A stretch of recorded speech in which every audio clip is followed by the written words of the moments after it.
Board जो पानी अॼु राति सिंधु दरिया में दाख़िल थींदो। 7 खां 8 लख क्यूसेक जो वहकिरो सिंध में दाख़िल थींदो। DGPDMA इरफान अली काठिया जूं लाहौर में मीडिया सां ॻाल्हियूं। पंजनंत वहकिरनि में मुसलसल वाध मथां वहकिरो 3,84,000 क्यूसेक ते पहुची वियो।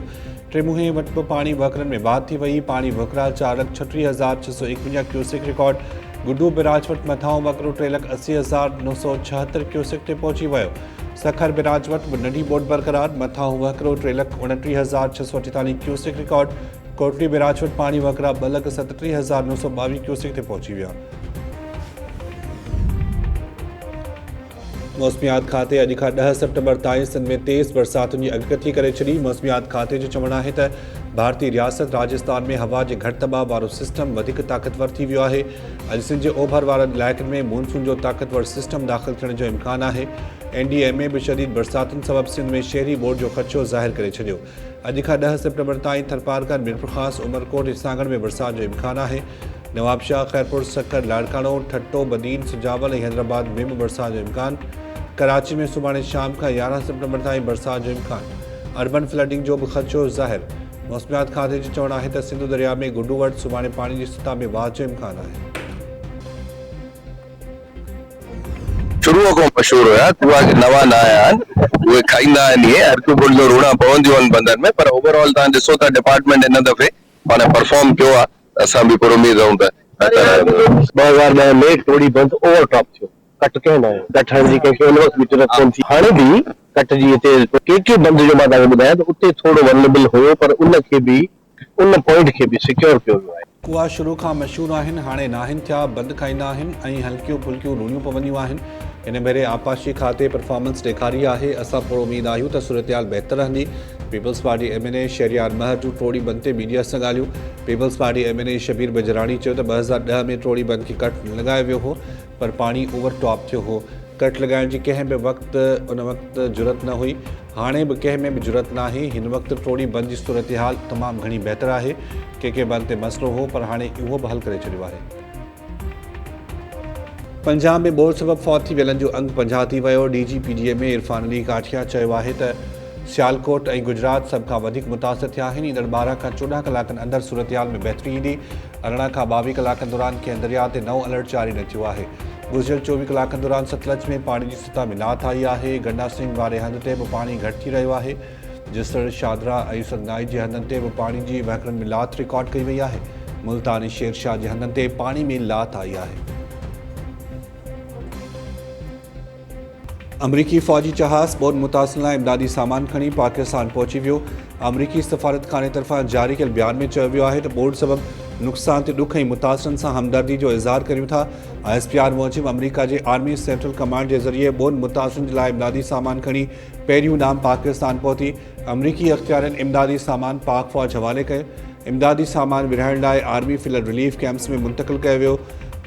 ISPR तरफ़ां जारी कयल बयान में चयो वियो आहे त हुकूमत ऐं अवाम आज़माइशी घड़ी में गॾु बीहण ते अमरीकी हुकूमत ऐं फ़ौज जो थो रायतो आहे। सुभाणे अमरीका जा 6 जहाज़ इमदादी सामान खणी पाकिस्तान पहुचंदा। इमदादी सामान में ख़ैमा, पाणी साफ़ करण वारा पंप, जनरेटर्स ऐं ॿियो सामान शामिल।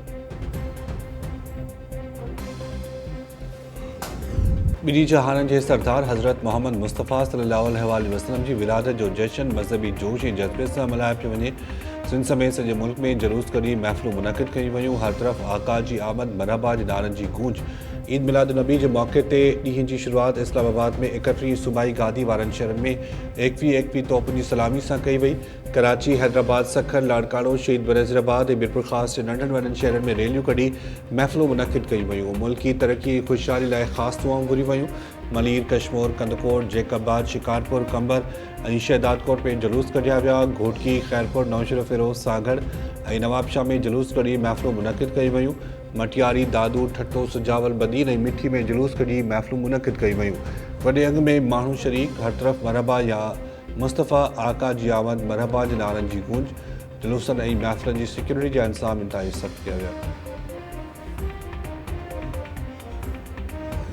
मुल्क जे दिफ़ाई शहीदनि जो ॾियारो क़ौमी जोश ऐं जज़्बे सां मल्हायो पियो वञे। मुल्क ऐं क़ौम लाइ जाननि जा नज़राना पेश कंदड़ शहीदनि ऐं गाज़ियुनि खे भेटा पेश। इस्लामाबाद में 31, कराची, लाहौर, पेशावर ऐं कोयटा में 21 तोपुनि जी सलामी। इस्लामाबाद में नेवल हेडक्वार्टर्स में शहीदन की यादगार ते पुरवकार तकरीब। एडमिरल नवीद अशरफ शहीदन की यादगार ते गुल रखिया। तकरीब पाक बहरिया के ऑफिसर्स ऐं शहीदन की खानदानन शिरकत कई। कराची में मज़ार कायदे गार्ड से तब्दीली वारी पुरवकार तकरीब। पाकिस्तान एयरफोर्स असगर खान अकेडमी के दस्ते गार्ड जा फ़र्ज़ संभाले वरता। तकरीब के खिताब कंदे air vice marshal Shahryar Khan चयो आहे त ऑपरेशन बुनियान अल मरसूस 6 सितंबर की याद ताज़ी कई है। ईंदड़ भेरे स्कोर 6 ॿुड़ी ताईं महदूद न हूंदो पर 60 ॿुड़ी हूंदो। Corps commander Karachi lieutenant general Awais Dastgir ऐं DG Rangers Sindh major general Mohammad Shamres की भी मज़ार कायद ते हाज़िरी। गुलनि की चादर चाढ़ी ऐं महिमाननि के खिताब ते पंहिंजा तासुर लिखिया। मज़ार इकबाल ते भी तकरीब। Corps commander Lahore lieutenant general Fayaz Hussain Shah मज़ार इकबाल ते हाज़िरी भरे गुलनि की चादर चाढ़ी। Field marshal Asim Munir chairman joint chiefs of staff committee general Sahir Shamshad Mirza, chief of the naval staff admiral Naveed Ashraf air chief marshal Zaheer Ahmed Babar Sidhu पारां शहीदन ऐं संदन खानदाननि खे भेटा पेश। ISPR तरफ़ां जारी कयल बयान में चयो वियो आहे त 6 सितंबर 1965 क़ौम जे अज़म ऐं जज़्बे जो मज़हर आहे। अॼु क़ौम पंहिंजे शहीदनि गाज़ियुनि ऐं संदन बहादुर खानदाननि खे भेटा ऐं सलाम पेश करे थी। इन अज़ीम मुल्क जी सलामती लाइ बेमिसाल कुर्बानियूं ॾिनियूं पर रही जाहिरियत ऐं दहशतगर्दी जे ख़िलाफ़ साबित कदम रहण सां गॾु पाक फ़ौज हमेशह कुदरती आफ़तनि में आवाम जी साथ ॾिनो आहे। हथियारबंद फ़ौज ॿोन मुतासिरनि जी हर मुमकिन मदद कंदी। दिफ़ा ऐं शहीदनि जो ॾियारो इंतहाई आज़ी सां मल्हाईंदी। पाकिस्तान जी हथियारबंद फ़ौज हर क़िस्म जे ख़तरनि सां मुल्क जे दिफ़ा लाइ हर वक़्तु तैयारु आहे। असांजी महिनत सां हासिल कयल अमुन खे मुतासिर करण जी कंहिं बि कोशिश जो मुंहुं तोड़ जवाबु ऐं फ़ैसिलाइतो जवाबु ॾिनो वेंदो। अल्लाह ताला पाकिस्तान खे अमुन, इस्तेहकाम ऐं ताक़त अता फ़रमाए। पाकिस्तानी कौम पंहिंजी ख़ुद मुख्तियारी सालमियत जे तहफ़्फ़ुज़ जी मुकमल सलाहियत रखे थी। सदर आसिफ अली ज़रदारी ऐं वज़ीर आज़म शहबाज शरीफ़ जा दिफ़ा ऐं शहीदनि जे ॾियारे ते पैगाम। सदर आसिफ अली ज़रदारी पंहिंजे पैगाम में चयो त दिफ़ा जे ॾियारे ते क़ौम बहादुर हथियारबंद फ़ौज खे भेटा पेश करे थी। हिन साल 6 सितंबर मार्का हक़ जी सबबि ख़ासि अहमियत रखे थो। 1965 जा हिकु भेरो ॿीहर पाक फ़ौज बेमिसाल जुरत जो मुज़ाहिरो करे दुश्मन खे मुंहुं तोड़ जवाबु ॾेई साबित कयो त हथियारबंद फ़ौज वतन जे दिफ़ा लाइ हर वक़्तु तैयारु आहे। वज़ीर आज़म शहबाज शरीफ़ 6 सितंबर के क़ौमी तारीख़ ऐं बहादुरी इतिहाद अज़म जी अलामत करार ॾींदे चयो त 60 साल अॻु पाकिस्तान जे बहादुर हथियारबंद फ़ौज दुश्मन जे नापाक इरादनि खे नाकाम बणायो। हीउ ॾींहुं क़ौमी तारीख़ में बहादुरी, इतिहाद ऐं अज़म जो ॾींहुं आहे।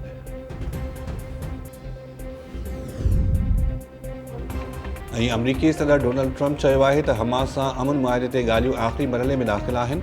हमास यरगमालनि खे आज़ादु न कयो त संगीन नतीजा हूंदा। असां हमास खे चयो आहे त समूरनि यरगमालनि खे हिकु ई वक़्तु गॾु आज़ादु करे।